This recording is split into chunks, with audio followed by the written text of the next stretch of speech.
On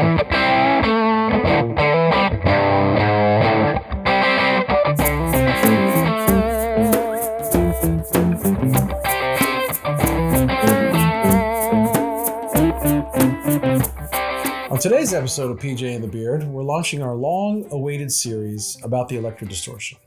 But before we get into guitars, pedals, cartridges, the Beard has a litany of thank yous for the people who participated in this series. He has a typed list because on most award shows you don't want to leave somebody out, so he's going to fix this. So lots of people helped us with this one.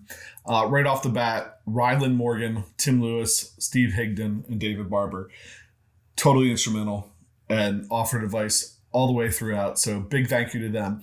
We got the opportunity to talk to some guys from St. Louis Music, Greg Greerling, Jerry Turnbow, Tom Presley, and Jay Hayes.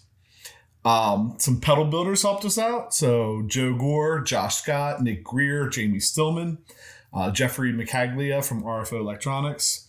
And then some other help. Doug Chris from 37 Effects, Analog Man, Vintage Cake Audio, Josh Smith, a gentleman by the name of Jack Baruth. Sorry, Jack.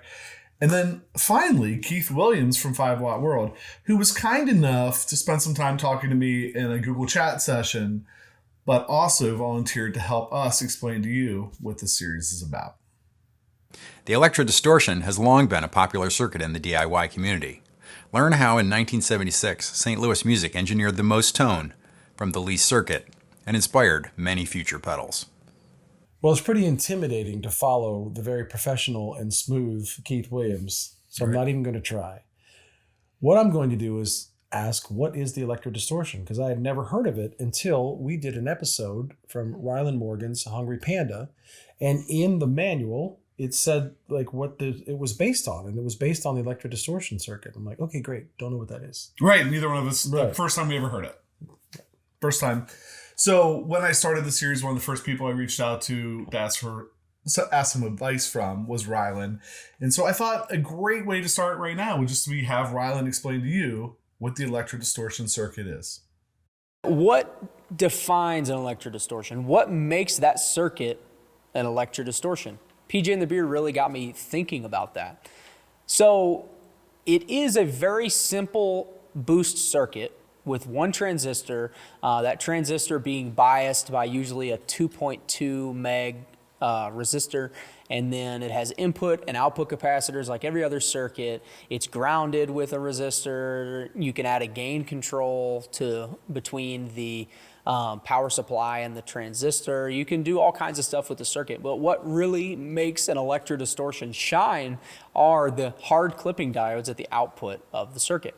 The reason it's hard clipping is because it ties together the output of the circuit and it creates this loop of diodes with ground, and thus crunching the signal and overloading those diodes and making it distorted.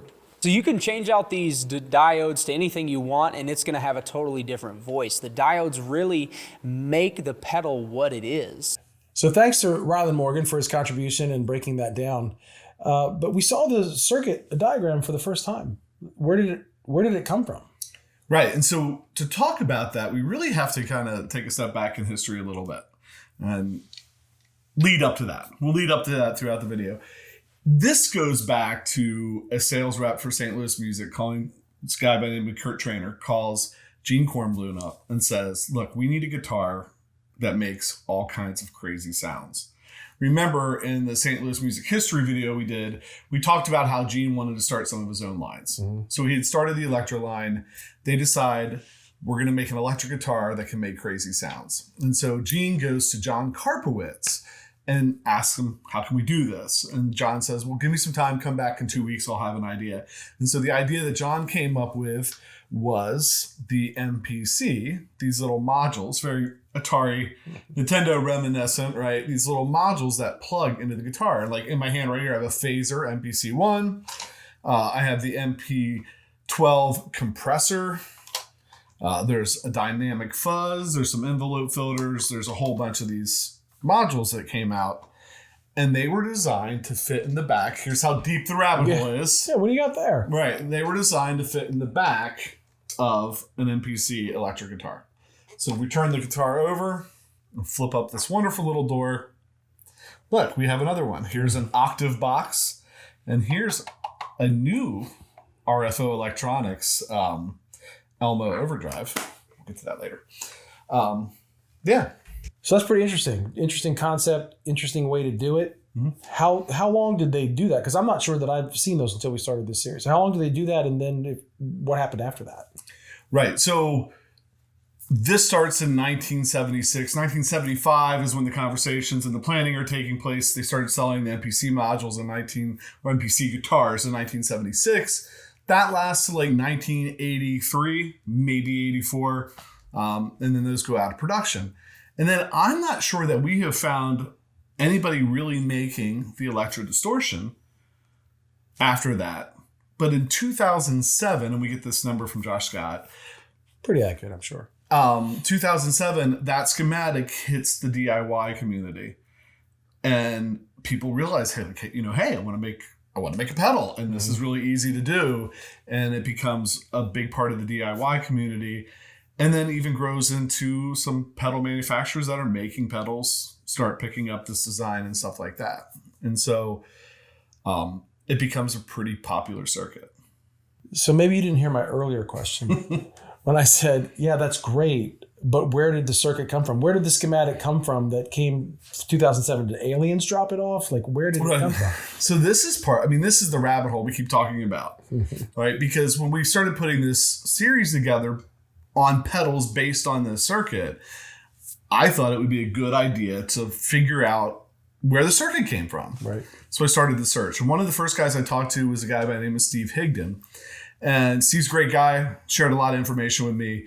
But he asked me this question in the beginning of the interview, right here. If you like have you ever found any schematics to any of the MPC stuff? Like anything that's like what seems to be official MPC schematics?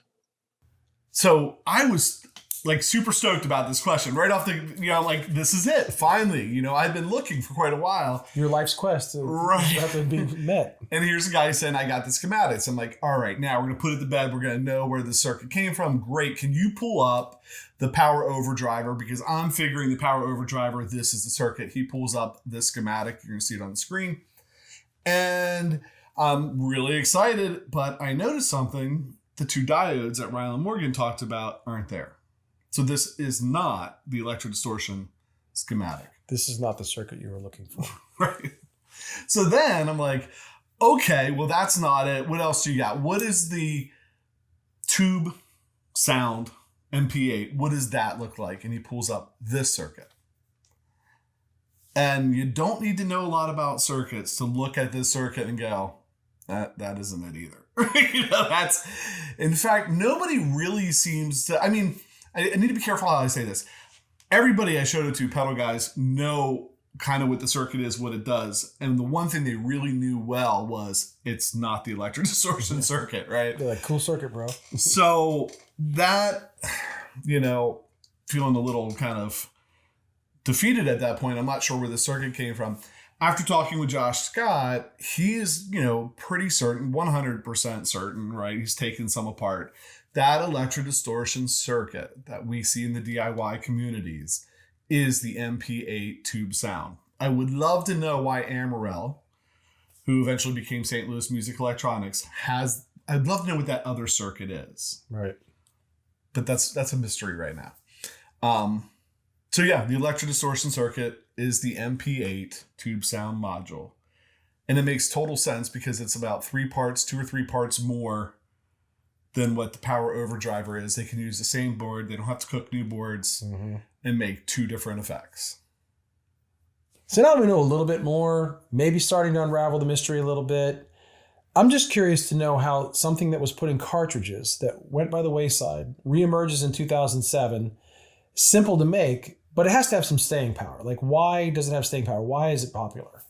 Right. And I can tell you why I like it. Right. But that maybe isn't important, right? So I thought, who's the most notable player that plays this type of circuit? And Josh Smith immediately popped to mind with his Tchula. And so let's hear from Josh.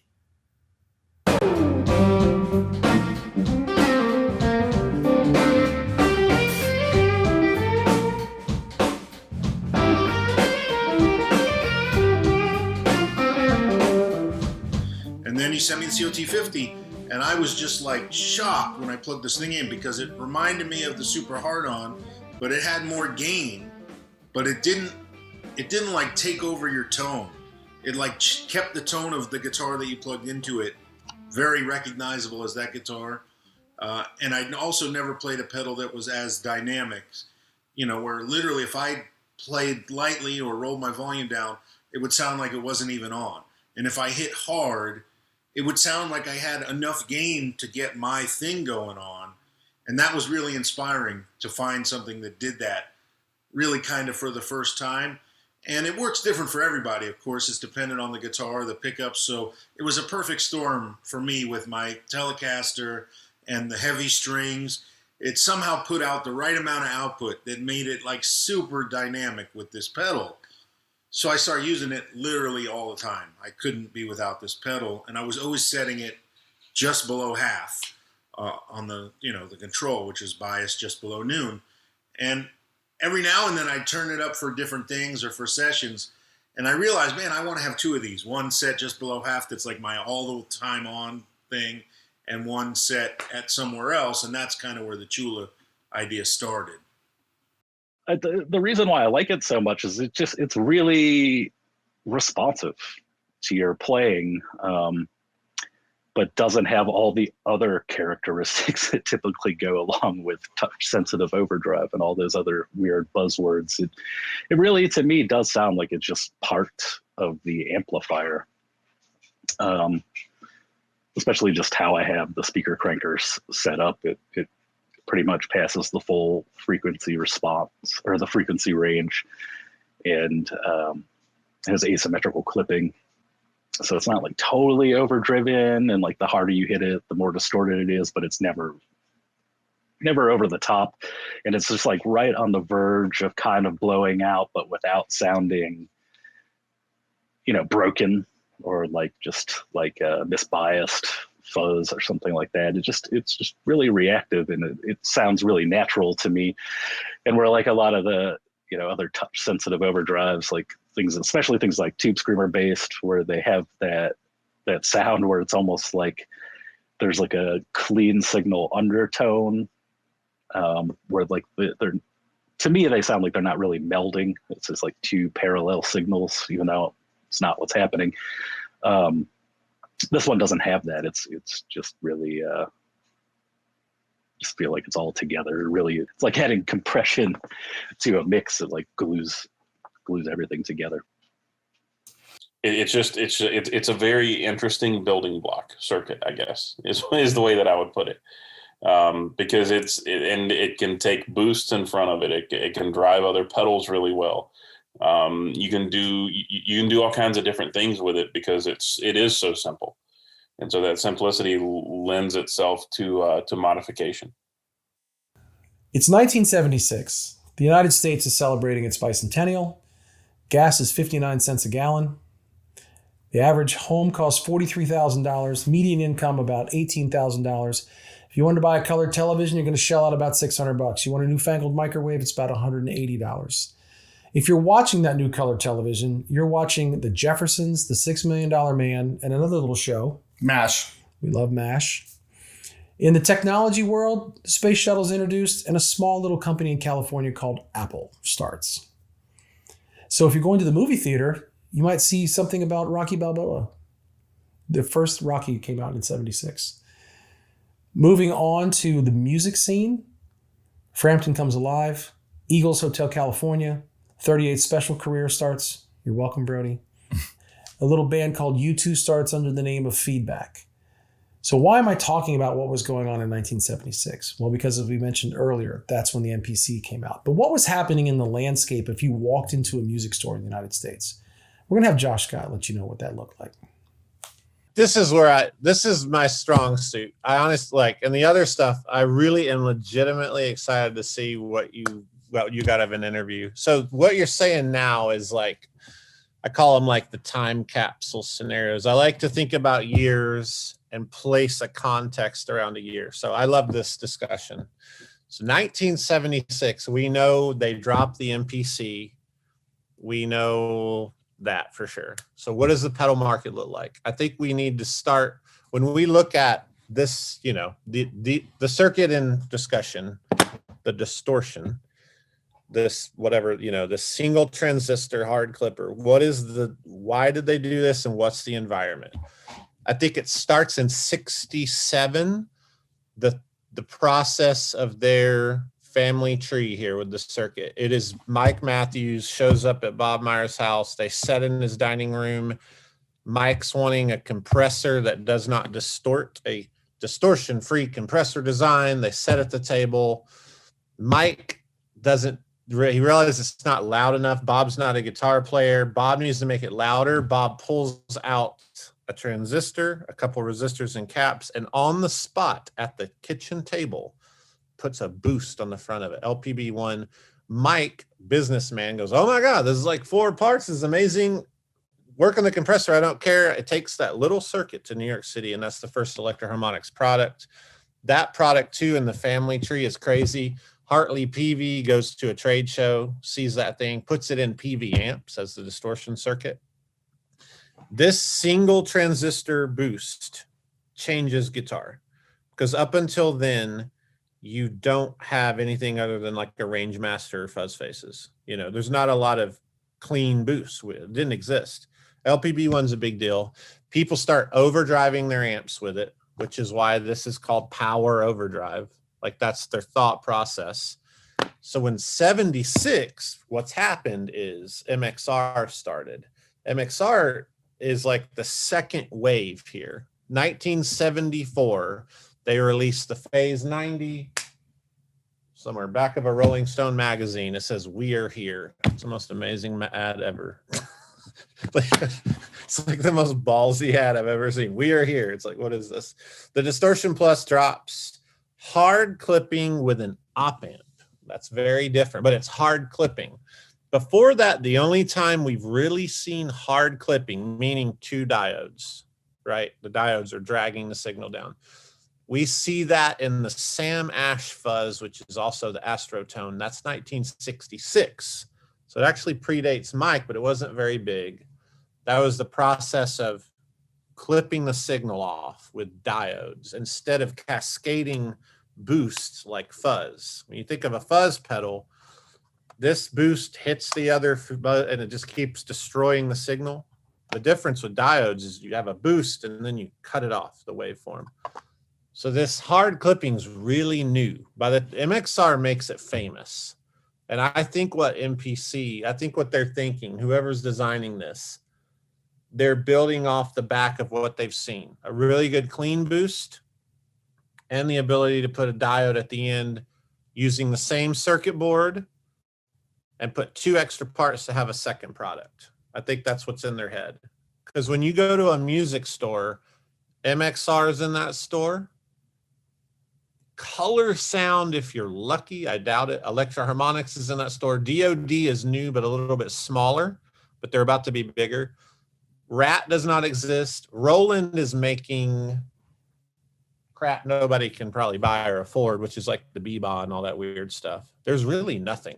Like early 70s, fuzz faces. Honestly, it's a bunch of weird stuff. It's a bunch of isolated, like, if you live in the Northeast, you probably saw this brand or that brand. Phasers are everywhere. Phasers are like the shiz. Like everybody wants a phaser. But most everything we think of doesn't exist. The Big Muff is big. Fox Tone Machine is brand new.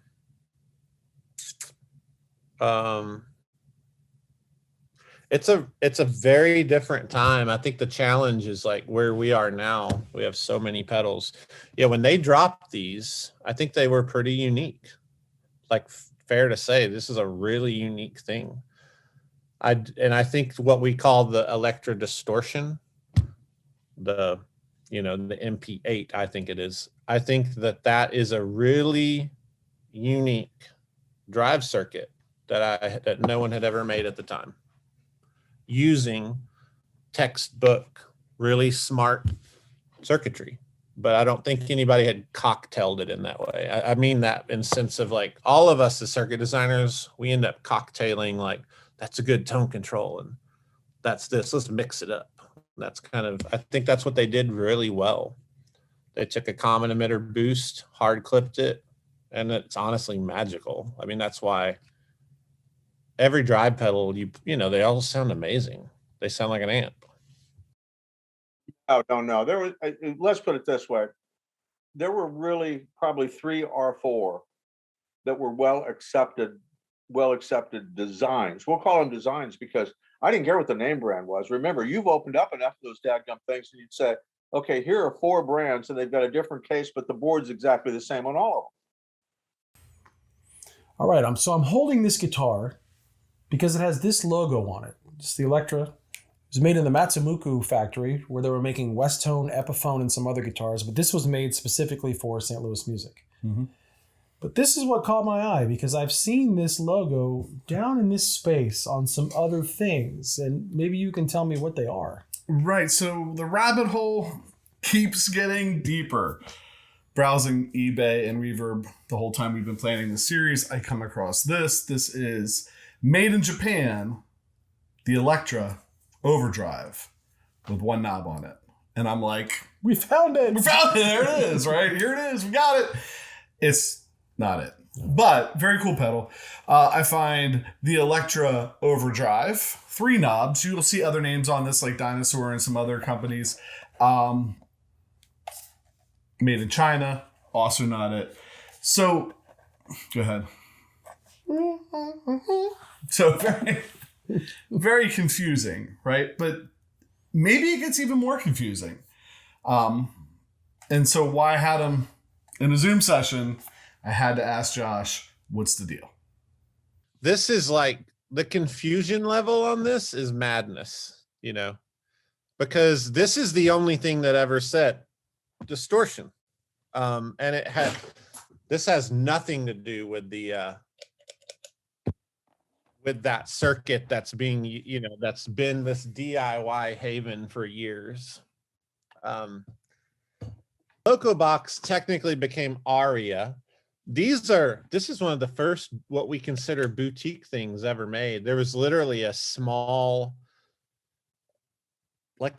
business in Japan kind of in a workshop making these, and they'd put, you know, you can find them. I collect the Electra line. There's just too many versions of this. You go bankrupt. So I have a lot of the Electras.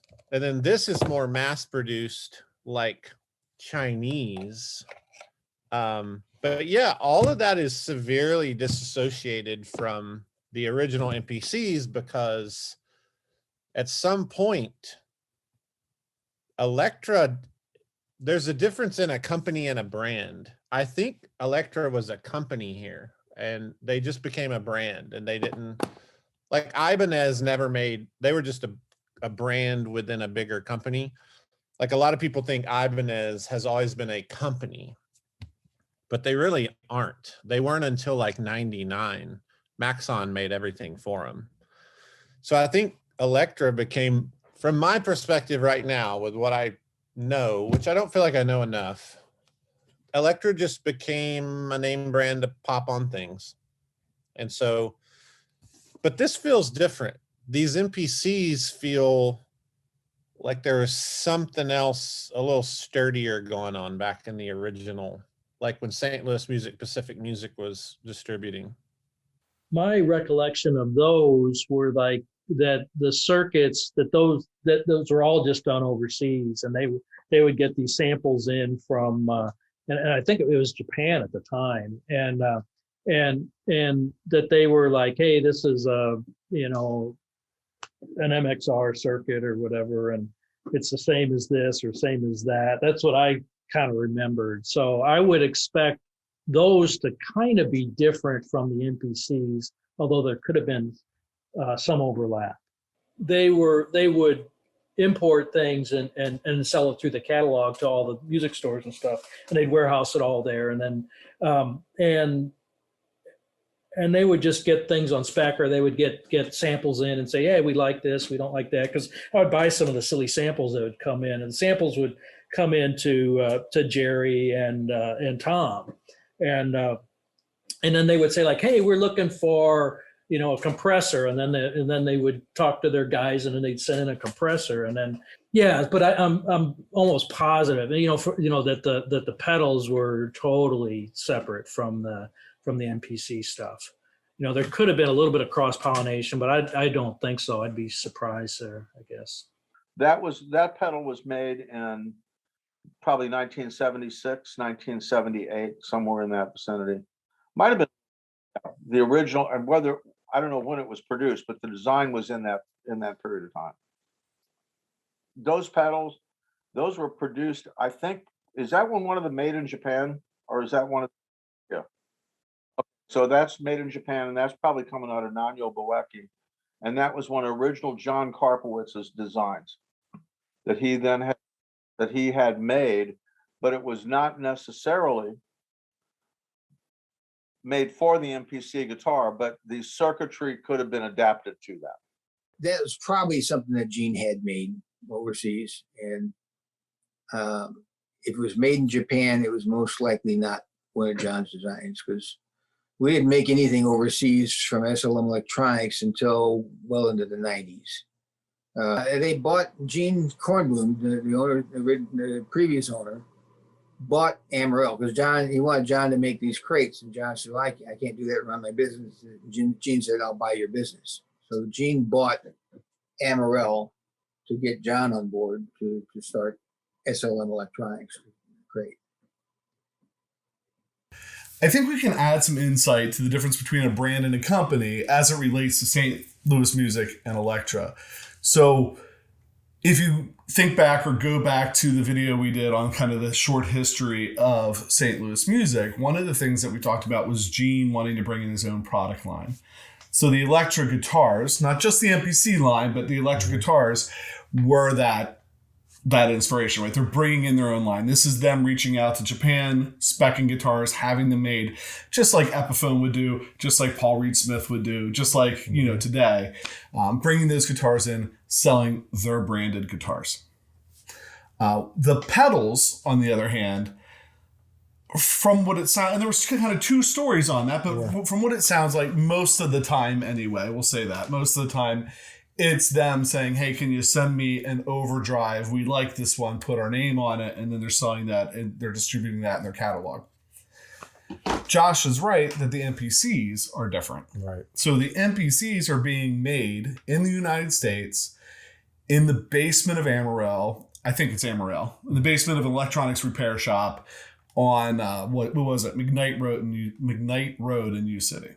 And actually, Jerry, that was just in the video, was one of the guys that would go downstairs and make these things. So it's very likely Jerry might have made the one that's in my hand right here. So they were sitting in the basement, soldering these things together, ran the repair shop during the day.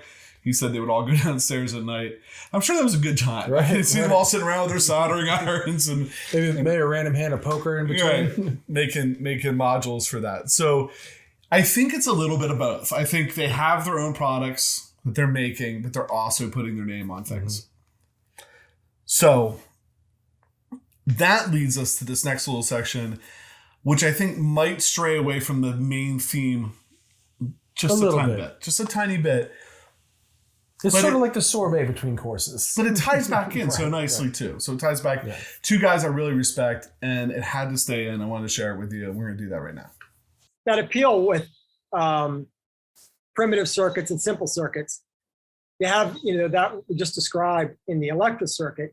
And then you have a similar thing that goes on that people in the audiophile world have, where they have these amplifiers based on the 2A3 output tube or the 300V output tube. And if you look in the audiophile circuit world, these are very popular both for DIY and for people that essentially build boutique audiophile equipment.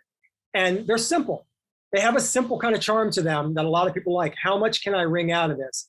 And when you have those circuits that, there's so few components, the belief is that every component has a massive impact on the sound. Whereas if you have something that has 300 parts and you change a carbon film 100K resistor to a metal film 100K resistor, nobody's going to hear it. But the belief is in something like these very simple circuits that everything, even the component construction has a big impact on the sound. And so it's being able to tune that very simple circuit, whether it's these hi-fi amps that are very simple and primitive, or these primitive transistor circuits for guitar, just by using oil caps, film caps, carbon composition resistors, by using a point-to-point wiring layout. There's a lot of beliefs in what will make an impact. And that's an important thing that a lot of people lose, I think, in trying to understand why a simple circuit or why composition of components might matter. All of these things, if they make the player feel more inspired to know it's there, then they're an actual important thing. It does no good to argue over whether a ceramic capacitor is your tone cap in your guitar or a $40 oil cap is. If the person playing the guitar feels more inspired because that makes them feel more comfortable to have that cap in there, it doesn't matter if somebody else thinks it's silly or not. It matters because they feel more inspired and they might play more freely because they feel more inspired. And so with these simple circuits, it's that basics of they can understand it in most cases. And that maybe that enjoyment of primitive circuits, simplicity, gives them a lot of inspiration in a lot of cases.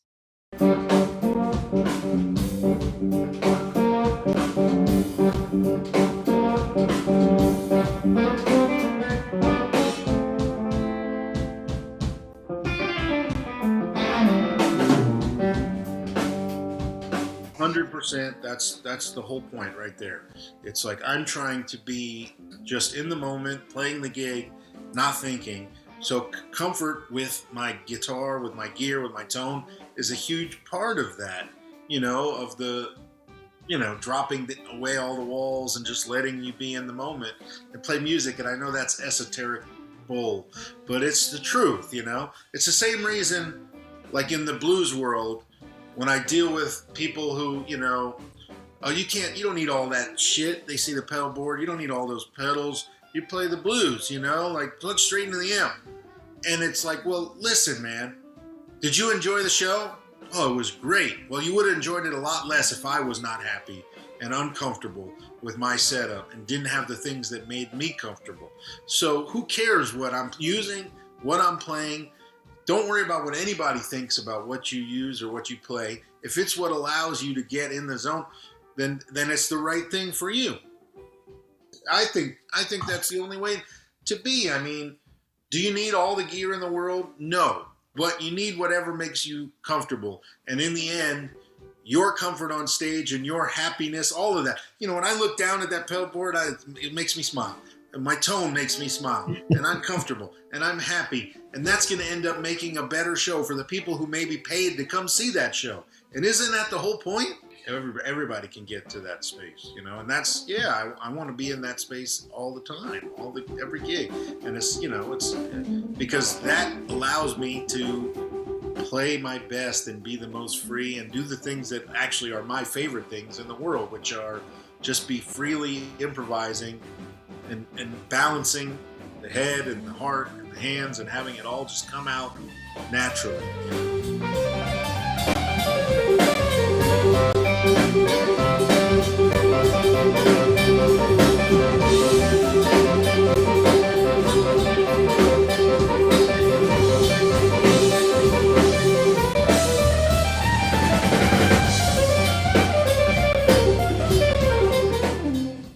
So some great information in those clips, some stellar guitar playing too, I might add. So I feel like I have more information. I can find out how the smallest thing can inspire you. We know this is a simple circuit. I still feel like I have questions. I have one still big question. What is an Electra distortion? Well, there is no Electra distortion. That's what's ironically funny about this. So what is Josh talking about in that clip? We're getting ready to launch a series on the Electra, or pedals based on the Electra distortion. Right. It's called It's Electra, right? And Josh is saying there's no such thing as Electra distortion. And he's right, because you can't go back and pick up the pedal that says Electra distortion that is the circuit. Lord knows we've tried. Right.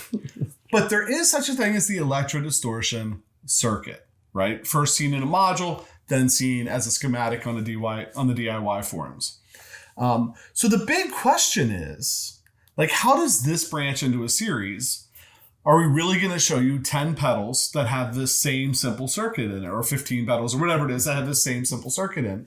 And, why is this such a great pedal for guys that want to build their own pedals? Why is it such a great pedal for pedal companies to make? It's an open, free domain, right, for them to mess with. Are they the same? Are they all the same? Like, if I have a pedal based on the Electra Distortion, is it the same as the Electra Distortion? Is it different? Is it a clone? And we can really clear all of those questions up. I think, why can Love Pedal make 7 or 8 or 9 or 10? It's a lot of different pedals that are based on the Electra Distortion if it's just this one little thing, which it really isn't. Right. And so we're going to let our friends clear that up for you. I will say, if you're new to circuits, it's a great circuit to experiment with. But, it certainly represents a very high probability confidence builder for a DIY guy. If you're building your first pedal, a fuzz space or an Electra, those are great confidence builders. It's almost impossible to not be able to make that work. Whereas if you try to take on building, a delay pedal for your first thing, you could get in trouble. I think it's a pedal that's well known in the DIY community, but outside of that, I don't really think a lot of people know anything about the Electra Distortion. You don't really see them around or anything like that. I think when you do, they're not really worth anything. But I think people would be surprised to know how many pedals they really like that are based on the Electra Distortion. I think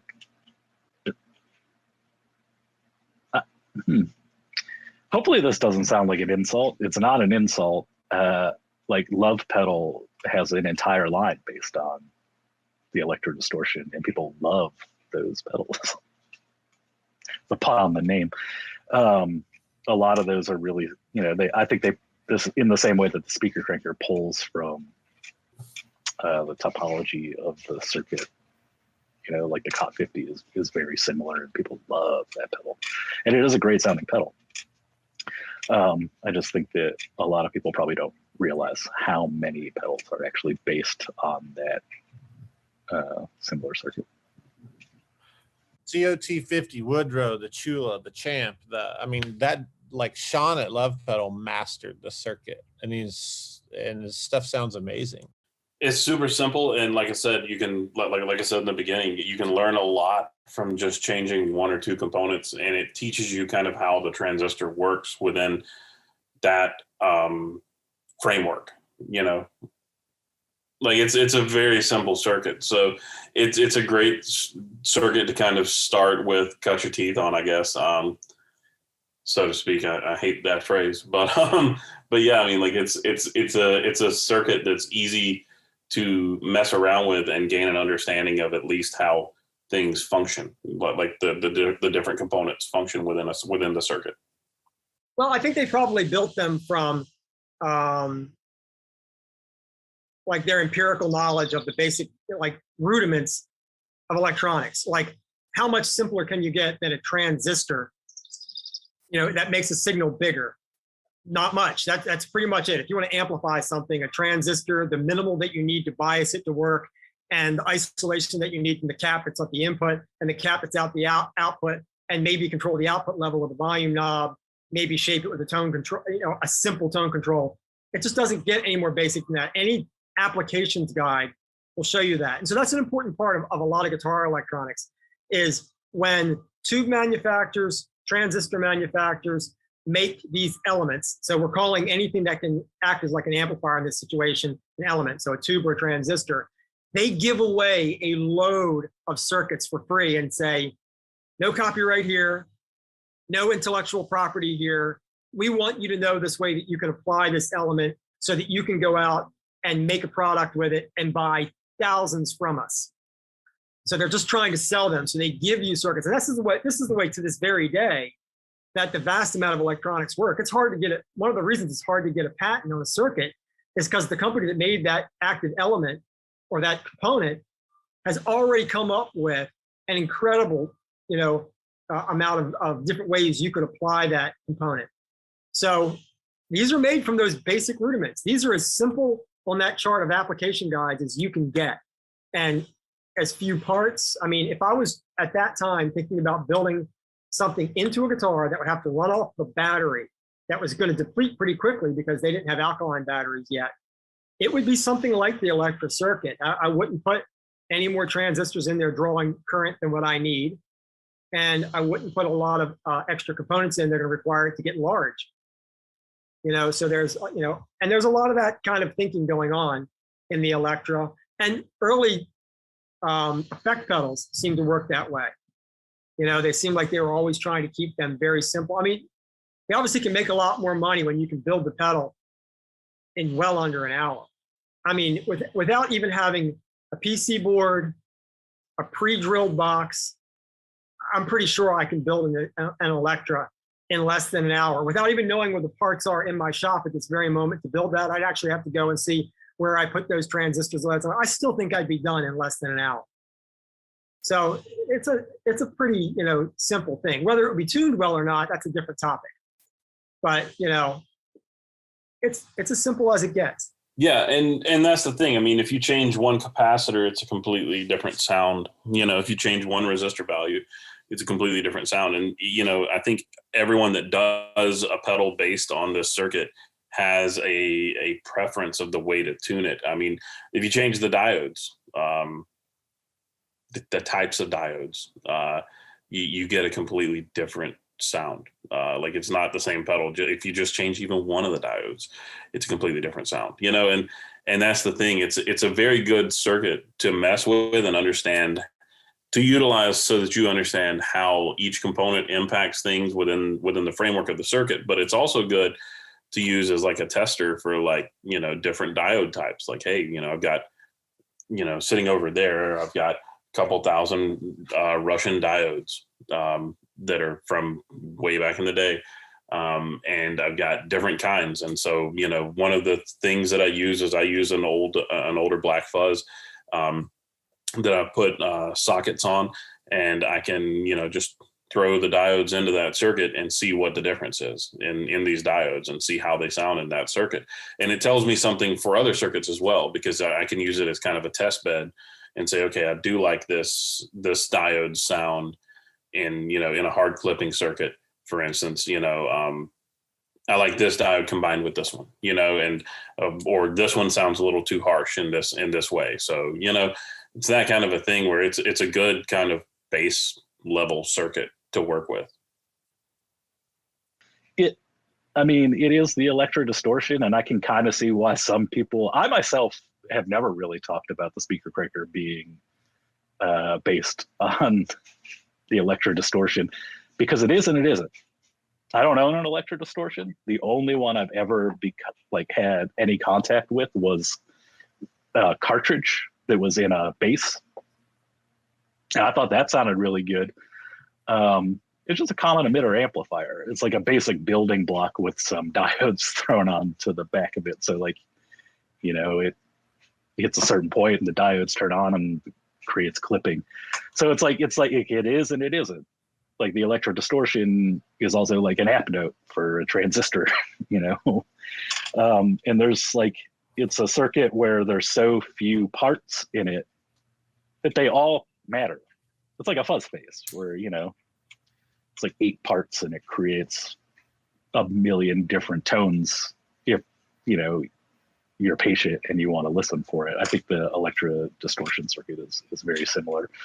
I think that the beauty of it is Electra took very common topology for audio or amplification, made a beautiful little cocktail of a boost and a clipping, two clipping diodes.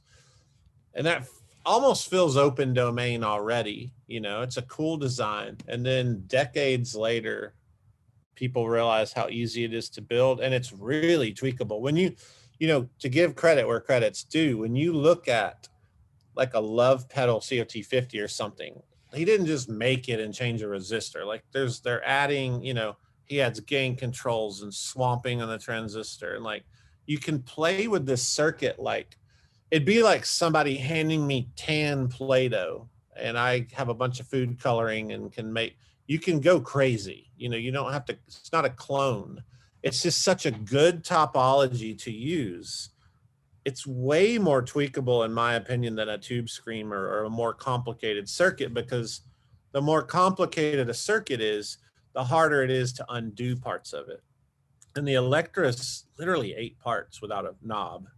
It's like, sky's the limit there. Add another boost stage, put 2 of them together, put a gain control. Where are you going to put the gain control? You can make the gain of the transistor work in different ways. You can do input gain. So it's just like, it's almost a blank canvas, which makes it perfect for what we all do, pedal makers. I'm shocked I don't have an Electra-based circuit. I've always been shocked. I'm like, why? Because I build them all the time. I build them for friends, and I have schematics of really cool takes on it. I just never put one in production. So when you messaged me, I laughed. I was like, this is really funny. Yeah, I just think it's like, honestly, every pedal maker can have fun with this circuit. And there's something open about it. It's like, yeah, it's a kind of an open free domain. It is a very small circuit, and it has any variation alters a lot of things. So there's tons of different pedals that are based very loosely on that circuit, and they're all different. They all sound different. They all feel different. That's the biggest thing, is the feel. Like if you change the transistor, it's a completely different feel. If you go with like a MPSA 18 or a 2N3904 or a 2N5089, or even I used to use a 2N3053 in one of my favorite ones that I built. It has that in it, and that's a lower gain transistor than some of the others. And it's a completely different field. You can build it reverse polarity and throw a germanium transistor in there, and you get something that's completely different than the silicon variant. Especially if you use a PNP, which requires the reverse polarity. And it's that kind of a thing, where it's it's a very interesting building block circuit, I guess, is the way that I would put it.